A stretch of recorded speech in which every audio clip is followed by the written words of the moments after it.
जो मुझसे मेरी आवाज़ से और मेरी कहानी से प्यार करता है वह इस चैनल को लाजमी सब्सक्राइब करें और कमरे में आने के बाद हम गेम खेलने लगे। इस दौरान मेरी सास मुझसे नाराज हो गई और मैं उनको मनाने लगा। कुछ ही देर में मैं उनकी धज्जियां उड़ा रहा था और वह भी मेरी बातों का भरपूर जवाब दे रही थी और अंग्रेजी में पता नहीं मुझे क्या क्या कह रही थी, लेकिन जो भी कह रही थी मुझे सुनकर बहुत अच्छा लग रहा था। और जैसे ही मैंने उनको राजी किया तो वो बोली, अब मुझे दूसरे तरीके से मनाओ। और फिर बोली, मैं तुमसे जो मर्जी कहूँ लेकिन तुम मेरी बात नहीं सुनना और मुझे मनाते रहना। और इसके साथ थी मैंने उनको दूसरे तरीके से राजी करना शुरू कर दिया। अभी मैंने उनको थोड़ा सा ही राजी किया था कि वह मुझे मारने लगी। मैं जानता था वह मुझसे बहुत नाराज हैं, इस वजह से वह मुझे मार रही हैं, लेकिन मैंने उनको राजी करना जारी रखा और काफ़ी देर के बाद मैंने उनको दूसरे तरीके से भी राजी कर लिया और उनके ऊपर ही गिर गया। इसके बाद वह उठकर चली गई और कुछ देर के बाद वह आई और मेरे साथ बैठकर बातें करने लगी। वह बोली, शादी से पहले तुमने किसी से मुलाकात की है? मैंने कहा नहीं। वो बोली, ऐसा कैसे हो सकता है, तुम जैसा मर्द हो और किसी से मुलाकात ना की हो। मैंने कहा, मैं सच कह रहा हूँ। वो बोली, वैसे जब मैंने तुमको फर्स्ट टाइम देखा था तभी मुझे शरीफ लगे थे। मैंने कहा, आपने मेरे और अपने शौहर के अलावा किसी के साथ मुलाकात की है? वह बोली, सच बताऊं या झूठ? मैंने कहा, सच। वो बोली, मुलाकात की थी काफ़ी अरसा पहले सहेली के शौहर के साथ। मैंने कहा, कब और कहाँ? वो बोली, मैं उसके घर गई थी। सहेली घर पर नहीं थी, उसका शौहर घर पर था। वो पहले भी मुझ पर लाइन मारता रहता था। वह दिन भी ऐसे थे जब तुम्हारे ससुर बिल्कुल नाकारा हो चुके थे। मेरे अंदर भी आग लगी हुई थी जब वह मेरे पास आया और मुझे पकड़ लिया और फिर मैं भी उसकी हर बात मानती गई, लेकिन वह बहुत जल्दी ही मुझे राजी कर लेता था।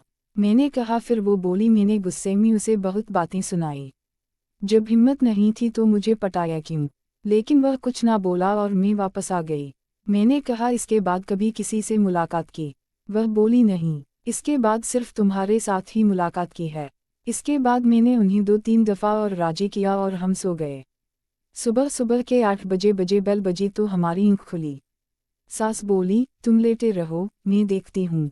सास तैयार होकर बाहर चली गई और मुझे किसी औरत की आवाज़ आई और चलने की आवाज़ करीब आती गई।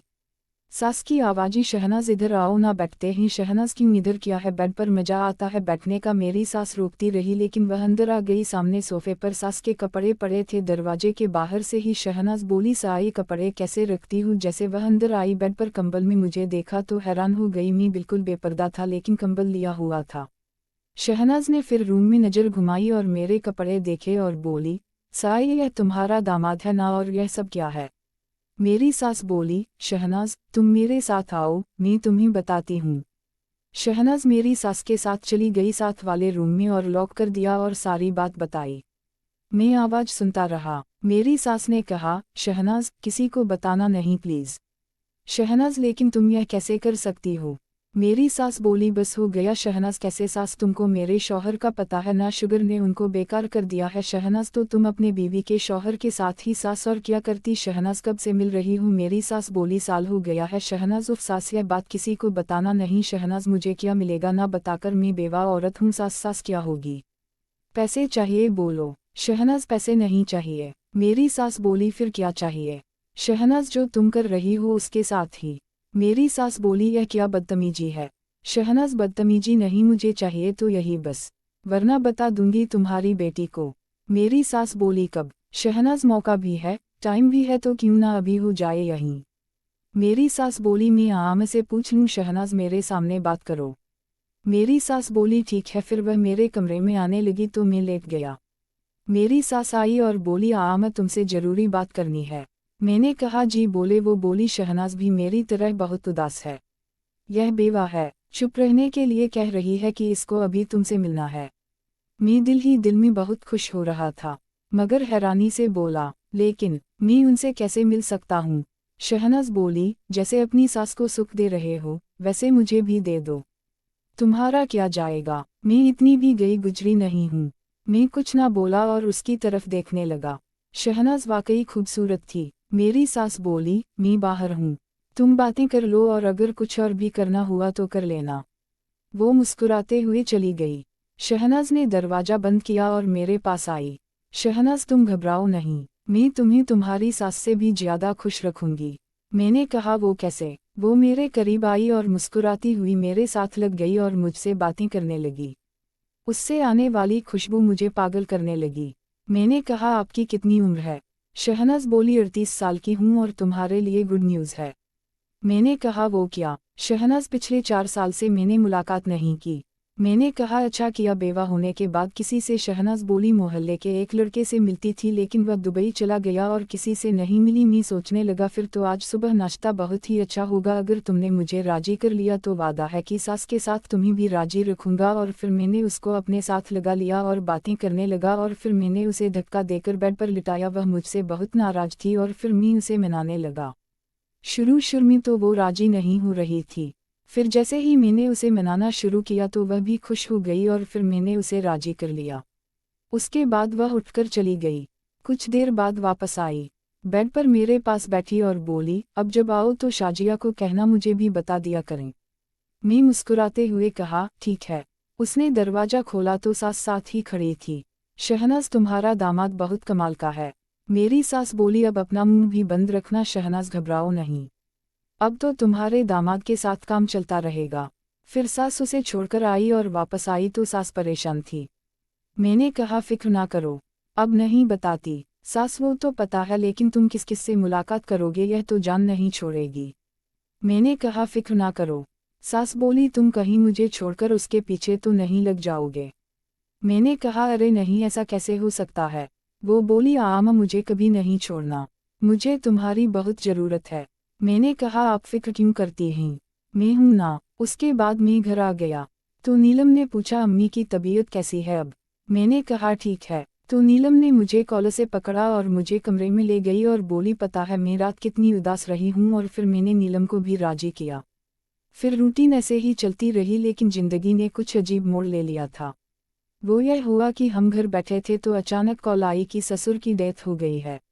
हार्ट अटैक हुआ उन्हें। यह हम सबके लिए बड़ा सदमा था।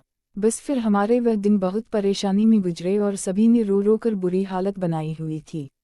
खैर 3 माह बाद कुछ नॉर्मल होना शुरू हुआ। बीवी को घर ले आया लेकिन बीवी ने कहा अम्मी अकेली हैं। मैंने कहा मैं बात करता हूँ, उन्हें यहाँ ले आता हूँ।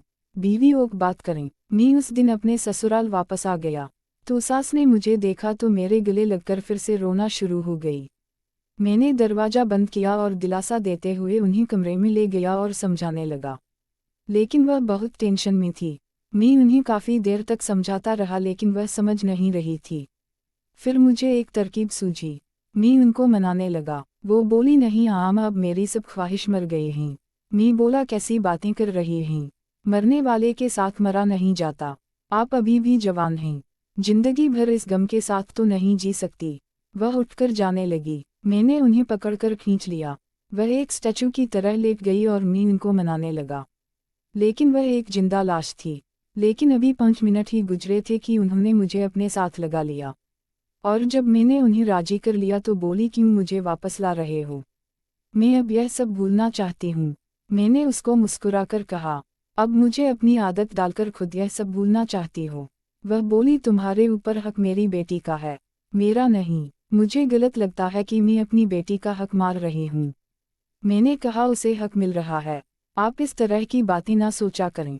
मैंने आपसे वादा किया था कि मैं आपका हमेशा ख्याल रखूंगा। अब तो मेरी जिम्मेदारी और बढ़ गई है। मेरी सास बोली शुक्रिया आमा, और उन्होंने मुझे साथ लगा लिया। मैंने शुक्र किया, उनका मूड ठीक हो गया था। और फिर मुलाकात चीज़ ही ऐसी है कि उससे ज़्यादा देर दूर रहा नहीं जा सकता। सास बोली उठो वो साम जाना है। मैंने कहा ओकमी साइड पर लेटा तो सास उठी और अलमारी से कुछ निकाला। मैंने गौर ना किया और वह चली गई। काफ़ी देर बाद वापस आई और बोली कुछ खाओगे? मैंने कहा अभी तो मूड यही है कि तुम मेरे पास आओ। सास बोली पूरी रात है और मुस्कुराती हुई बाहर चली गई। शाम का टाइम था तो कुछ देर बाद सास वापस आई और बोली आम छोटी बेटी आ रही है। मैंने कहा तो वह बोली रात मुश्किल है। मैंने कहा देख लेंगे। वो बोली ठीक है। मैं भी उठकर तैयार हुआ और कमरे की हालत ठीक कर दी। वो खाना बनाने लग गई। तकरीबन 2 घंटे बाद वह भी आ गई। साथ उसका शौहर भी था। उसके शौहर से गले मिले और हमने खाना इकट्ठे खाया। तो रात काफ़ी देर बातें करते रहे। फिर रात सोते वक्त हम दोनों मर्द अलग सो गए और वह दोनों अलग रूम में थे। मैंने अपनी सास को कहा कि रात को आऊँगा। वह राइट साइड पर ही सोए। सास ने कहा देख लेना, अगर वह जाग गई तो मसला बन जाएगा। मैंने कहा कुछ नहीं होता। मेरी सास बोली ठीक है मगर प्लीज़ एहतियात से। मैंने कहा आप फिक्र ना करें। रात के 1 बजे मैं आराम से उठा तो देखा साली का शौहर सोया हुआ था। तो मैं आराम से कदम उठाता हुआ उसके कमरे में चला गया और कंबल साइड पर करके लेट गया।